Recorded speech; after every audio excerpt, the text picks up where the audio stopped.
السلام علیکم ورحمۃ اللہ وبرکاتہ۔ اعوذ باللہ من الشیطان الرجیم،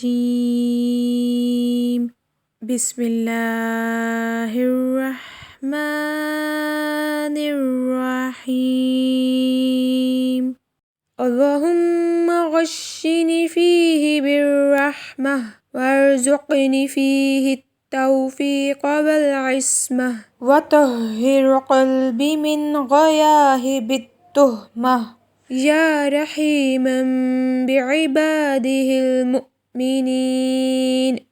ترجمہ: اے اللہ، آج کے دن مجھے رحمت سے ڈھانپ دے، اس میں مجھے نیکی کی توفیق اور برائی سے تحفظ نصیب فرما، اور میرے دل کو تہمت تراشی کی تاریکیوں سے پاک کر دے۔ اے اپنے ایماندار بندوں پر بہت مہربان۔